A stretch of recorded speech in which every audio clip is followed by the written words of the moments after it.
Assalamualaikum warahmatullahi wabarakatuh. Salam sejahtera bagi kita semua. Shalom, Om Swastiastu, Namo Buddhaya, salam kebajikan, rahayu. Dewan juri yang kami hormati, serta rekan-rekan yang berbahagia, perkenalkan saya Andika Rizky Hidayat dan rekan saya Dimas Wahyu Saputra. Kami dari tim SMA Negeri Ambulu. Dewan juri yang terhormat, pernahkah kita terpikirkan bagaimana jika setiap momen berharga dalam sejarah bangsa kita hanya menjadi teks yang membosankan di buku pelajaran? Jika kisah heroik para pahlawan hanya dihafal tanpa pernah dirasakan. Hal tersebut mengingatkan saya pada sebuah kutipan yang menyebutkan bahwa mereka yang tidak dapat mengingat masa lalu dikutuk untuk mengulanginya. Melalui kata-kata itu mengingatkan kita bahwa setiap generasi berhak tidak hanya mengetahui, tetapi juga merasakan dan memahami perjuangan yang telah membentuk bangsa ini.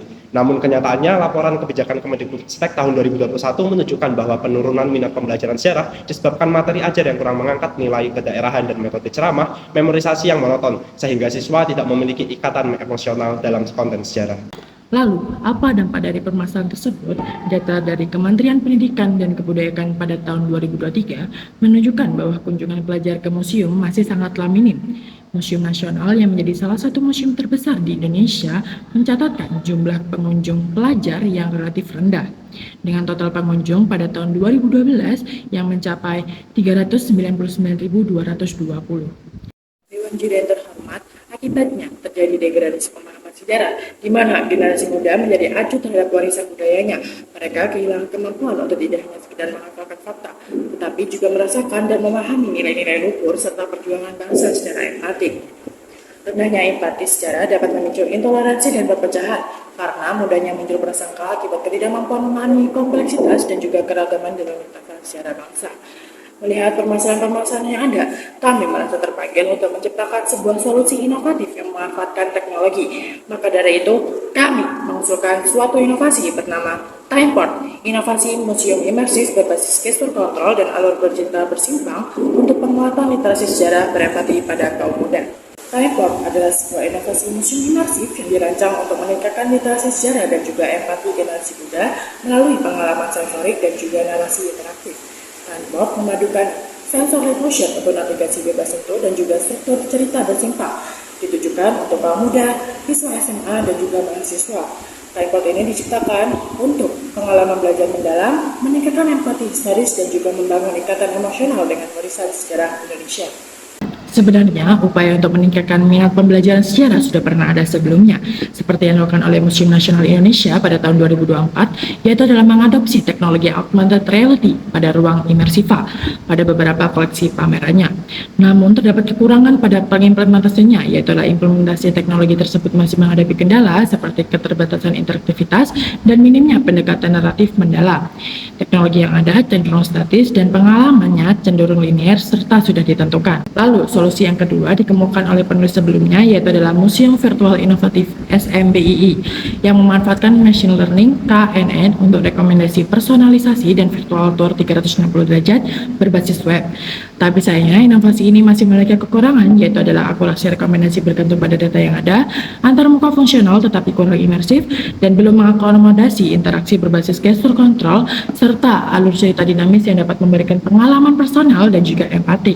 Melihat kekurangan-kekurangan yang ada, Timeport hadir untuk menutupi semua kekurangan-kekurangan atau kecelakaan pada solusi sebelumnya. Dewan juri yang terhormat, setelah kita mengetahui bagaimana Timeport itu bekerja, mari kita lihat bagaimana input, proses, dan juga output dari sistem Timeport sendiri. Yang pertama adalah input. Pada input pertama-tama, sistem akan menampilkan interface pemilihan dengan berbagai opsi pilihan sejarah lokal yang nantinya tim akan berdiskusi untuk menentukan sebuah cerita dan navigatornya. Lalu navigatornya akan melakukan penjemputan pertama melalui gestur tangan dengan lip motion untuk mengkonfirmasi pilihan ceritanya. Lalu prosesnya, pilihan tersebut akan dipilih oleh sensor fusion. Lalu AI Narrative Engine mendukung rute cerita optimal dengan briefing tentang cerita yang dipilih seperti Let Call Seruji. Lalu, sistem cloud computing mengoptimalisasi pengalaman berdasarkan interaksi kelompok secara real time. Lalu, output yang dirasakan oleh pengunjung yaitu adalah multi-sensory feedback berupa visual hologram, audio, dan juga vertikal ataupun getaran.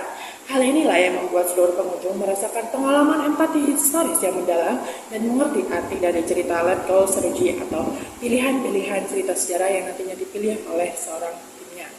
Dalam penyusunan ide ini, kami merancang timeport menjadi beberapa bagian ruangan. Ruangan pertama, ya ini ada pendopo mukti sebagai ruang transisi yang berfungsi aktif untuk mengkontekstualisasikan sejarah dan membangun koneksi awal melalui immersive timeline wall yang responsif, digital archive boards, dan juga hologram historian. Pengunjung terlibat secara multimodal untuk menyelami bukti-bukti sejarah secara langsung. Ruang kedua, ya ini bumi pendalungan yang menjadi ruang inti. Ruang ini membawa pengunjung secara kolektif untuk memilih cerita dengan gestur tangan menggunakan lip motion. Lantai pressure sensitif berfungsi sebagai metafora bahwa setiap pilihan memiliki konsekuensi. Setelah cerita terpilih, ruangan berubah menjadi teater volumetrik yang menampilkan branching naratif dari dynamic story engine. Alur non-linear ini memungkinkan eksplorasi sebab akibat yang didukung oleh multisensory feedback seperti angin, aroma, dan getaran untuk memperdalam empati. Ruang ketiga, yakni Gumelar Jati, sebagai ruang refleksi. Ruang ini berfungsi untuk mengkonsolidasikan pembelajaran.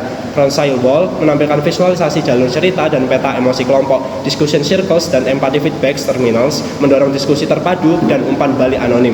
Data emosional yang terkumpul berkontribusi pada peta empati global timeport. Dewan Juri yang terhormat, setelah kita melihat bagaimana visualisasi ruangan-ruangan yang dimiliki timeport, sekarang mari kita lihat bagaimana fitur-fitur keunggulan daripada timeport sendiri. Fitur yang pertama adalah deep motion. Sensor fusion menggabungkan kamera deep dan juga sensor live motion untuk memindai serta menginterpretasikan setiap gerakan tangan pengguna secara real time dengan akurasi yang tinggi. Yang kedua adalah branching narrative. AI Narrative Engine mampu menghitung konsekuensi dari setiap pilihan dan juga mengalihkan alur cerita ke jalur yang berbeda sesuai keputusan pengguna. Yang ketiga adalah multi-sensory feedback. Informasi yang disampaikan secara multimodal, visual melalui hologram dan juga pencahayaan dinamis, audio tutori melalui narasi dan efek suara spasial, serta taktikal melalui getaran untuk memainkan notis. Lalu, fitur yang keempat adalah cloud computing. Melalui koneksi cloud computing, sistem terhubung dengan database pusat yang mengumpulkan dan menganalisis data jalur cerita dari ribuan pengguna, memungkinkan kurator untuk mempelajari pola meta audience dan mengoptimalkan konten secara dinamis. Fitur yang kelima adalah Chronicle Walk, Position Chronicle yang menghasilkan laporan digital personal serta visualisasi jalur cerita dan peta emosi kelompok. Fitur yang terakhir adalah Pressure Sensitive Flow, lantai interaktif yang berfungsi sebagai metafora bahwa setiap pilihan memiliki konsekuensi dalam perjalanan sejarah. Baik Dewan Juri yang terhormat, setelah tadi membahas mengenai visualisasi dan juga fitur daripada timeport, mari kita memasuki pada alur implementasi dari ide ini sendiri. Tahap pertama, kami akan melakukan observasi dan juga riset pasar untuk memahami minat generasi muda, dilanjutkan dengan merancang desain pengalaman universal dari timeport itu sendiri. Lalu tahap ketiga, kami akan membentuk tim pengembangan multidisiplin yang dilanjutkan dengan membangun prototipe dari timeport, lalu melakukan uji coba terbatas dengan kelompok kecil, lalu dilanjutkan dengan kemitraan dengan museum, sekolah, dan institusi budaya lainnya. Tidak sampai di situ, kami juga menyempurnakan desain, konten narasi, dan perangkat lunak. Dilanjutkan dengan melakukan uji coba lanjutan di lokasi mitra seperti museum dan juga sekolah. Lalu kami akan mengembangkan modul edukasi untuk para guru berdasarkan kebutuhan kurikulum, dan diakhiri dengan meluncurkan timeport secara komersial dan melakukan distribusi instalasi di berbagai lokasi mitra. Pada implementasi timeport, kami membutuhkan kolaborasi multi pihak, di mana setiap aktor memiliki perannya masing-masing yang strategis dalam memastikan keberhasilan, pengembangan, dan implementasi sistem. Yang pertama, interior atau experience designer dan UI designers, lalu AI engineering dan software developer, lalu sensor integration specialist dan hardware engineer, lalu sejarawan dan naratif designer, kaum muda atau siswa SMA mahasiswa, dan yang terakhir, investor ataupun sponsor. Dewan Juri yang terhormat, kami percaya bahwa sebuah inovasi sejatinya bukan diukur dari seberapa tinggi teknologinya, tetapi dari seberapa ia mampu menyentuh jiwa dan menggerakkan perubahan yang nyata. Hari ini, jutaan generasi muda Indonesia masih berjuang untuk menemukan makna di balik deretan angka, tahun, dan nama-nama dalam buku sejarah. Mereka memiliki rasa ingin tahu yang tinggi, yang sama dengan kita, ingin memahami, merasakan, menghargai perjuangan bangsa. Yang mereka butuhkan sekarang bukanlah ceramah yang panjang, namun sebuah pengalaman yang mampu membuat mereka benar-benar hadir di dalam sejarah itu sendiri. Oleh karena itu, dengan penuh keyakinan, kami menyampaikan bahwa timeport siap menjadi solusi berkelanjutan yang tidak hanya mengubah cara generasi muda belajar sejarah, tetapi juga membuka pintu kesempatan yang setara untuk memperkuat ikatan emosional dengan warisan sejarah Indonesia. Sekian presentasi dari kami. Terima kasih. Wassalamualaikum warahmatullahi wabarakatuh.